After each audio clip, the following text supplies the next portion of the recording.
எவ்வளவோ பேர் உடைக்க பாக்குறாங்க, முடக்க பாக்குறாங்க. அத்தனையும் உங்கள் துணையோடு தாவடுபடி ஆக்கிட்டு இருக்கிறோம். இது தொண்டர் இருந்த கட்சி, உயிரோட்டம் உள்ள கட்சி. எந்த கொம்பனாலும் உடைக்க முடியாது. அண்ணா திமுக தான் சாதாரண தொண்டன் கூட எம்எல்ஏ ஆகலாம், எம்பி ஆகலாம், அமைச்சர் ஆகலாம், முதலமைச்சரே ஆகலாம். பொன்மனச்செம்மல் புரட்சி தலைவர் எம்ஜிஆர், இதே புரட்சி தலைவி அம்மா, மக்களுக்காக வாழ்ந்த தலைவர்கள். இருவரும் தலைவர்களுக்கு வாரிசு இல்ல. இங்க இருக்கின்ற மக்கள் தான் வாரிசு. ஆட்சியில இருந்தாலும் இல்லாவிட்டாலும் மக்கள் படுகின்ற துன்பத்தில் இருந்து அவர்களுக்கு விடுவிக்க அண்ணா திமுக கட்சி முன்னிருந்து செயல்படும். அண்ணா திமுக கட்சி பொறுத்த வரைக்கும் ஆட்சியில இருந்தாலும் இல்லாவிட்டாலும் மக்கள் படுகின்ற துன்பத்தில் இருந்து அவர்களுக்கு விடுவிக்க அண்ணா திமுக கட்சி முன்னிருந்து செயல்படும். பொன்மனச்செம்மல் புரட்சி தலைவர் எம்ஜிஆர், இதே புரட்சி தலைவி அம்மா, மக்களுக்காக வாழ்ந்த தலைவர்கள். இருவரும் தலைவர்களுக்கு வாரிசு இல்ல. இங்க இருக்கின்ற மக்கள் தான் வாரிசு. ஆகவேதான் இந்த கட்சியை எவ்வளவோ பேர் உடைக்க பாக்குறாங்க, முடக்க பாக்குறாங்க. அத்தனையும் உங்கள் துணையோடு தாவடுபடி ஆக்கிட்டு இருக்கிறோம். இது தொண்டர் இருந்த கட்சி, உயிரோட்டம் உள்ள கட்சி. எந்த கொம்பனாலும் உடைக்க முடியாது. அண்ணா திமுக தான் சாதாரண தொண்டன் கூட எம்எல்ஏ ஆகலாம், எம்பி ஆகலாம், அமைச்சர் ஆகலாம், முதலமைச்சரே ஆகலாம். அண்ணா திமுக ஆட்சியில் தான் தொண்டன் இன்றைக்கு கட்சிக்கு பொதுச் செயலாளராக முடியும். நான் உங்களை போல் கடந்த காலத்தில் இங்கே இருந்து நம்முடைய அண்ணா திமுகவுடைய முன்னணி பேச்சாளர்கள் பேசியதை கேட்டு படிப்படியா கட்சிக்கு விசுவாசமா உழைத்து உங்களுடைய நன்மதிப்பை பெற்று, கட்சியுடைய நன்மதிப்பை பெற்று, தலைமையுடைய நன்மதிப்பை பெற்று உயர்ந்திருக்கிறேன்.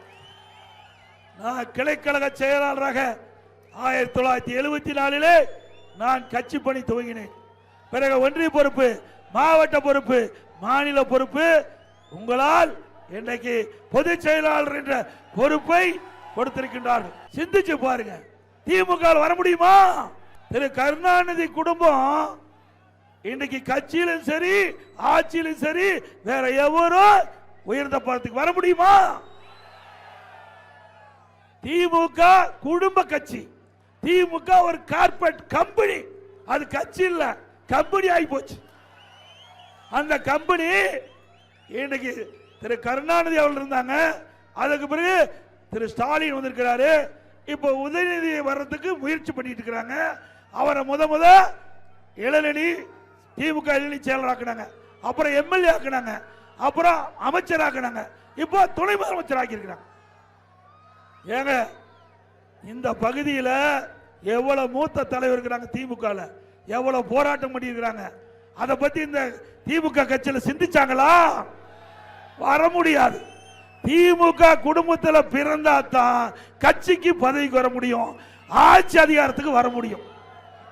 இப்படி ஒரு வார்த்தையாவது திரு ஸ்டாலின் அவர்கள், எனக்கு பின்னால் திமுக கட்சிக்கு உழைத்தவர்கள் இந்த அதிகார உயர்ந்த அதிகார பதவிக்கு வர முடியும் என்று பேச முடியுமா? இது மட்டும் இல்ல, கட்சியில பாருங்க, திரு கருணாநிதி இருந்தார். அவர் மறைஞ்சுக்கு பிறகு திரு ஸ்டாலின் அவர்கள் திமுக கட்சி தலைவர் ஆயிட்டாரு. திமுக ஆட்சியில் முதலமைச்சர். இன்னைக்கு திமுக மாநில இளநிலை செயலாளர் உதயநிதி ஸ்டாலின், திமுக மகளிர் செயலாளர் கனிமொழி, அப்புறம் 3 பேருக்கு பதவி கொடுத்தாச்சு. வேற எங்க பதவி இருக்குது? இருக்குதா பதவி? மீதில துக்குடா பதவி. ஆக திரு கருணாநிதி குடும்பமே எல்லா பதவியும் வாங்கிக்குது. வேற எவருக்கும் அந்த பதவி கிடைக்காது. உழைக்கிறது தான் மிச்சம்.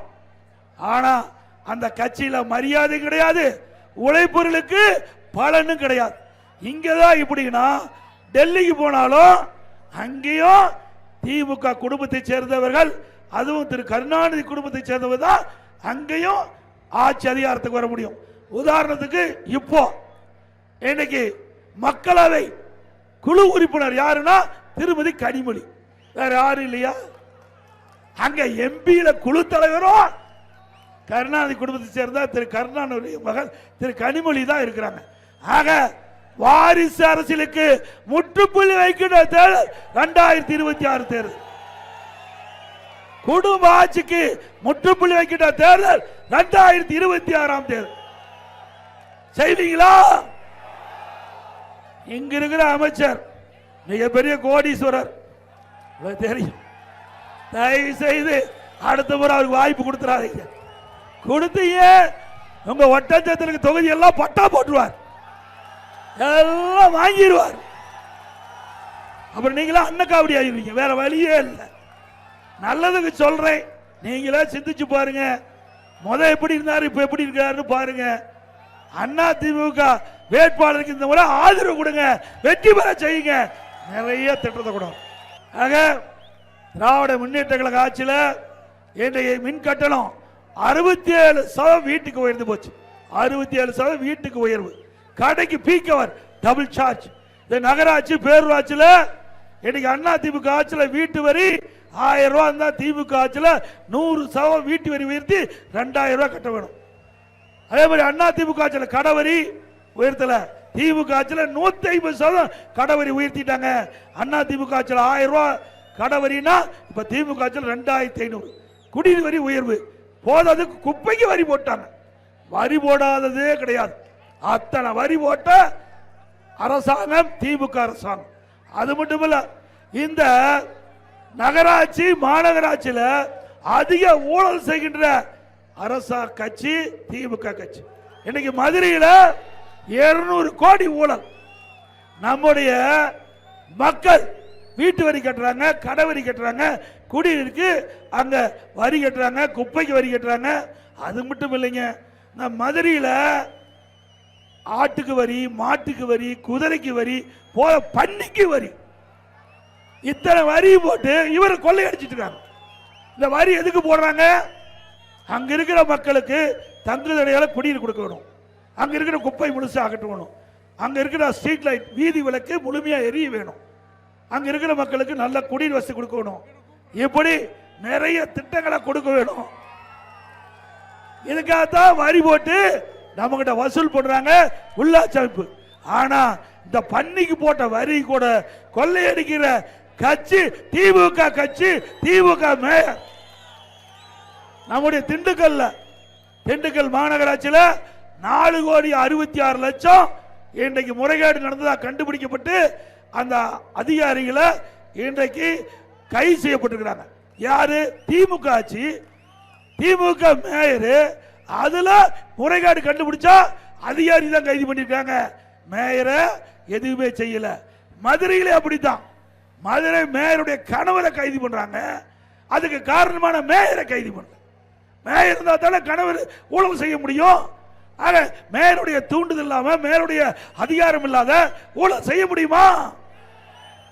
திமுக மண்டல குழு தலைவர் 5 பேர் ராஜினாமா, 2 நிலைக்குழு தலைவர் ராஜினாமா, பல அதிகாரி கைது செய்யப்பட்டு சிறையில் இருக்கிறாங்க. ஆக இப்படி ஊழல் மலிந்த அரசாங்கம் தேவையா? அதை விட இது கிராம நிறைந்த பகுதி, ஏழை மக்கள் நிறைந்த பகுதி. இந்த மக்களுக்கு அந்த பகுதியிலேயே நல்ல மருத்துவ சிகிச்சை கொடுக்க என்பதற்காக அம்மா மினி கிளினிக் கொண்டாந்தோம்.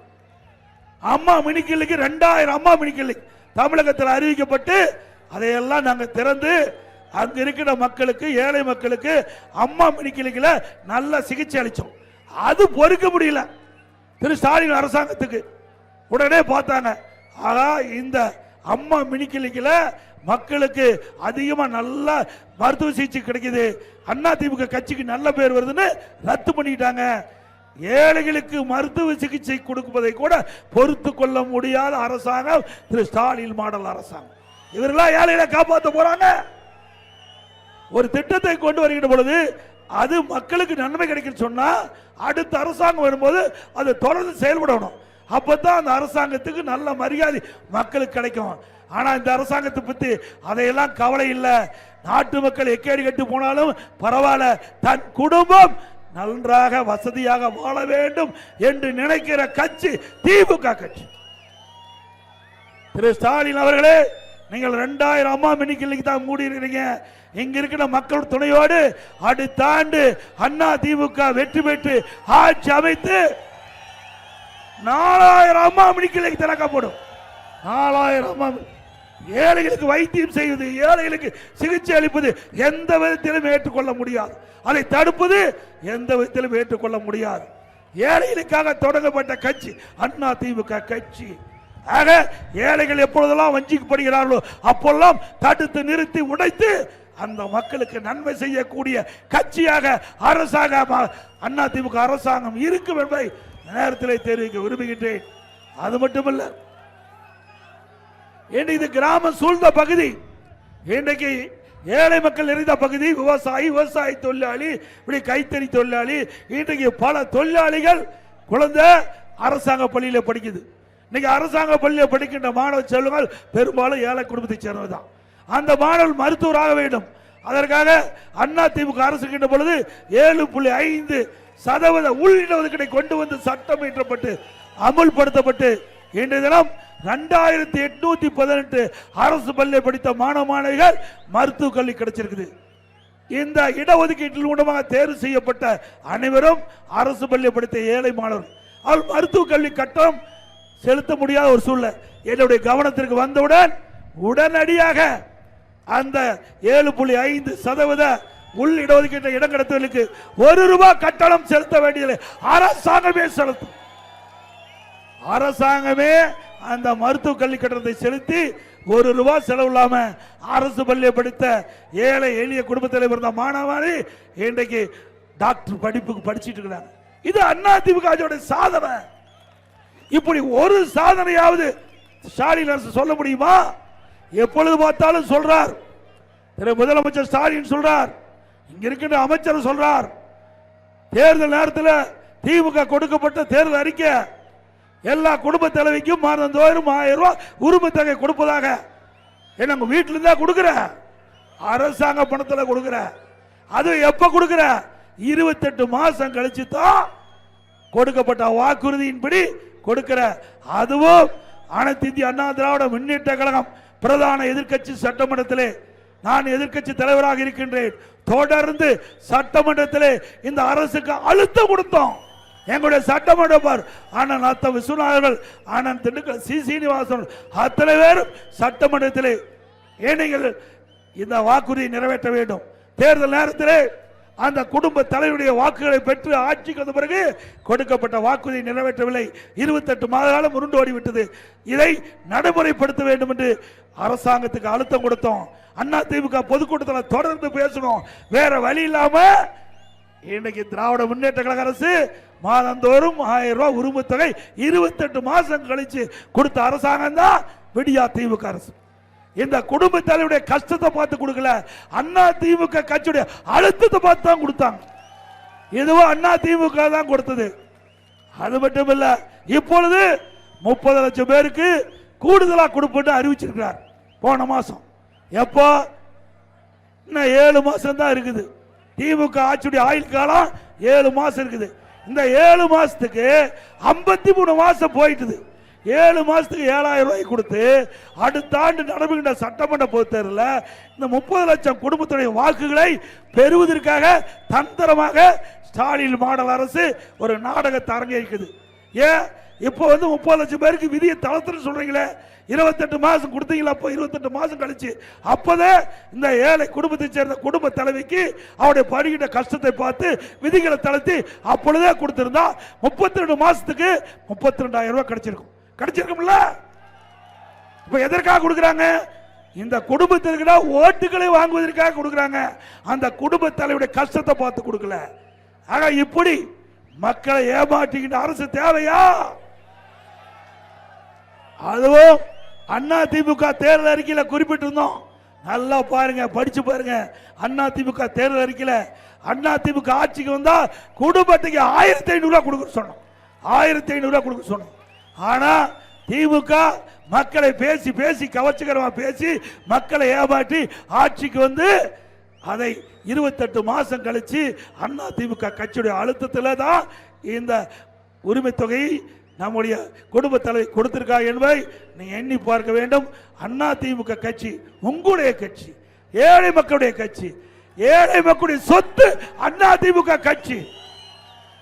இந்த அண்ணா திமுகவில் கட்சிக்கு விசுவாசமா இன்னைக்கு மக்களுக்கு சேவை செஞ்சு தலைமைக்கு விசுவாசமா இருந்தால் யார் வேணாலும் உயர்ந்த பதவிக்கு வர முடியும். எம்எல்ஏ ஆக முடியும், எம்பி ஆக முடியும், அமைச்சராக முடியும், இன்னும் முதலமைச்சர் கூட ஆக முடியும். அதே இப்படிப்பட்ட அண்ணா திமுக ஆட்சிக்கு நீங்கள் அத்தனை பேரும் நல்ல ஆதரவை நல்க வேண்டும் என்று இந்த நேரத்தில் கேட்டு, அதே போல கொரோனா காலத்தில் மக்களுக்கு வேலை இல்லை, ஒரு கடுமையான நோய், அதில் விலை மதிக்க முடியாத உயிரை காப்பாற்றிய அரசாங்கம் அண்ணா திமுக அரசாங்கம்.